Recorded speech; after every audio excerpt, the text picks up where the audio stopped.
Сәлем, мен тірімін. Видео шықпағалы біраз уақыт болыпты. Айтпақшы, мені мына ютуберге пародия жасап жатыр деп ойлап қалмаңдар, просто ауырып тұрмын. Сендердің ойларыңша мен 10 видеоның сценарийін жазып, оны монтаждап, енді бізді видеомен қуантады-ау деп армандасаңдар, тфу мә, осы уақыт ішінде мен нихуя істеген жоқпын. Жоқ, каналдың статистикасын тексергенім бар. Статистика демекші, мені қыздар қарайды ма екен? 8 наурыз халықаралық әйелдер мерекесімен мен подписчиктерді құттықтаймын. Бұл видеоны бір айдан кейін көріп отырсаң да таңғалмаймын, өйткені мен еріншекпін. Итак, видеоның не жайлы екенін айтайын. Бұл видео мына экранның алдында отырған сені аниме көруден айнытады. Яғни аниме көретін желанияңды нулевый қылады. Жалпы анименің прямой өзінен бастайықшы. Қытайский мультиктер шындыққа тура қарасақ 2019-2020 жылдарда Қазақстанда кеңінен тарап бастаған еді. Мен де сол кезде осознанно аниме көруді бастадым. Оған себепкер болған бірінші себеп дыбыстамалар. Дәл сол дофамин дыбыстаған моменттер. Солай мен Наруто көруді бастадым. Әлі күнге дейін мен Нарутоны көргеніме өкінемін, ұяламын, қынжыламын. Видеоны көріп отырған мен секілді школьниктер болса, 2020-да дистанционно оқығандарыңды білетін шығарсыңдар. Мен сабақ болып жатқанда Нарутоны көргенмін. Істейтін ештеңе жоқ. 3 және 4 тоқсан бойы Наруто көріп мен ақшаға жұмыс істейтін жәле. Жарайды, кеткен уақыт келмейді. Бұл негізі менің анимеге келуім. Әрі қарай мен романтика көруді бастадым. Сосын исекай секілді хуйняларды көрдім. Ал кейінірек нағыз алмазға тап болып мен Джоджоны кездестірдім. しのぶにあやよ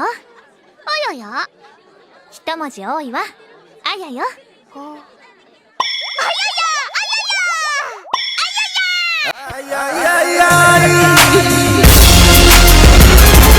темаға оралсақ, мен примерно 2000 анименің сериясын көрдім. Анименің көбісі 20 минуттан болса, барлығы 40 000 минут, яғни 27 күн.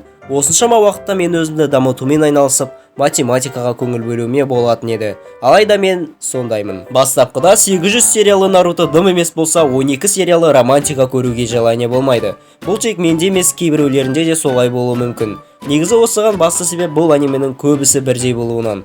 Яғни сен бір оқиға орын алғаннан кейін әрі қарай не болатынын жақсы білесің. Сондықтан да мен үшін аниме қызықсыз болып барады. Бір өкінетінім One Piece'ті көрмегенім. Ладно, драматизировать етпей соңғы шыққан анимелерге шанс берейін. Винланд жайлы дастан. Нән викингтердің зарубасы. Спойлер, басты кейіпкер бастапқыда Торс, кейін Аскелат деген шалдың крисалары оны өлтіріп тастағаннан кейін оның ұлы Торфин басты кейіпкер болады. Әкесінің кегін алу жолында Аскелаттың қол астында жұмыс істейді. Неге оны өлтіре салмайды деген логичный сұрақ қойсаң, оның ары жібермейді екен.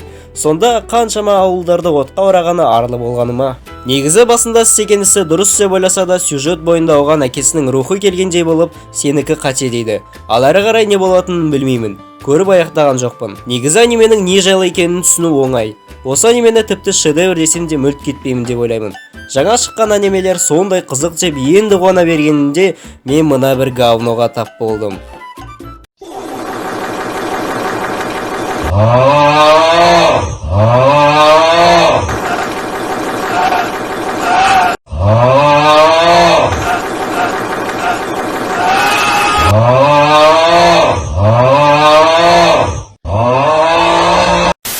Ал енді осының барлығы не жайлы екенін қысқаша айтып берейін.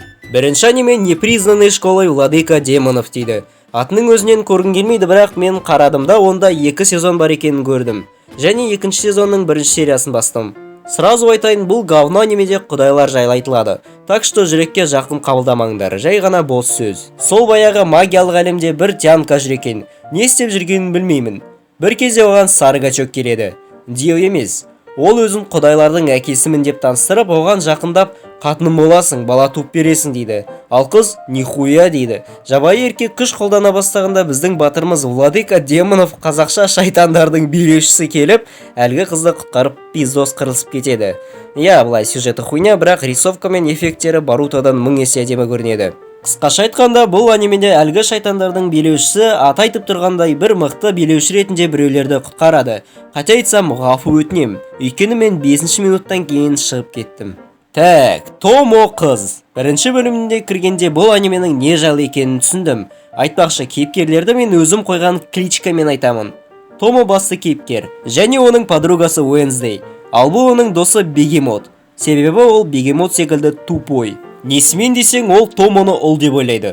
Екеуі кішкентай кездерінен бір-бірімен дос. Негізі мына қызды ұл деу таза ақмақтық екені белгілі. Өйткені түсінген шығарсыңдар. Сонымен мектепте Бегемот Томоны родной ретінде көріп жабыса береді. Әрине Томоға бұл ұнамайды. Солай ол өзінің досы Уэнсдейден кеңес сұрайды. Я, барып мен қызбын деп айтуға әрине болмайды. Әрі қарай Уэнсдейдің кеңесі бойынша Бегемот тупойлығынан ештеңе түсінбей бірінші серия аяқталады. Папаши дружбаны. Бір сөйлемен айтсам, тыңшы отбасының копиясы. Бірақ мұнда екі тыңшы бар. Ол қара шашты тыңшы және сары шашты. Аниме басында мотоциклист пиздес мергендігімен косойларды өлтіреді. Сосын бір жерге келгенде сары шашты екеуі бір бастықтың ақшасын үгіп кетеді. Пока олардың мақсаты белгісіз. Кейінірек бізді 5-6 ай артқа жібереді. Сонда анименің обложкасында тұрған гыттай қызбен қалай танысқанын көрсетеді. Қара шашты тыңшы өте хладнокровный, байсалды, серьезный мужик болатын. Ал сары шашты болса қара шаштыға антоним. Қысқасы екі тыңшы сол қызды өз қамқорлықтарына алады. Енді оның екі отчимы бар. Ледяной парень, его классная коллега. Именно осы анимені мен максимально қысқа айтамын. Себебі мұнда артқы фондар және тағы да басқа детальдар зайбалды шығарып қайталана береді. Мысалы бір кезде қыз персонаж оған сыйлық берсе, бірден кадр олдың сыйлық беруіне ұсады. Бұл әлемде адамдардың түрлері болады. Яғни біреудің арғатасы қар патшасы немесе найзағай патшасы болуы мүмкін. Жапондықтардың идеясы таусылған деген сөз рас болар. Жапониядағы сакура ағашының гүлдеуі. Фуюсуки деген қыз өте қарапайым кеңсе жұмысшысы. Бір күні ол Химура деген жігітті кездестіреді. Оның арғатасы қарға байланысты бір хуйня екен. Солай олар бір-бірімен танысады. Ал әрі қарай екеуі бір-біріне тупо подарок береді. Оған қоса 2-3 сөзден тұратын диалог жүреді. И все. Анимені көріп отырып маған пиздец скучно болды да, пизду деп осы жерден тоқтаттым. Ал әрі қарай қалған анимелерді сендерге шілей түсіндіріп беруге аузымды шаршатқым келмейді. Хотя бір анимені жеке видео ретінде алдым. Ол да өте жақында шығады. Негізі көбісін түсіндірмеуімнің себебі бұл олардың көбісі исекай болуынан. Өледі, тіріледі, бір қабілетке ие болады, зұлым кейіпкерлермен шайқасады болды. Және осы жерден мен видеоны аяқтаймын. Менің осымен айтпағым анимені көрме демеймін. Өйткені адамға үлкен әсер қалдырып немесе оған идея тастайтын, мотивация беретін анимелер де болады. Дей отыра мен тағы бір айға Себастьянус болып кетемін. Әзіл, сау.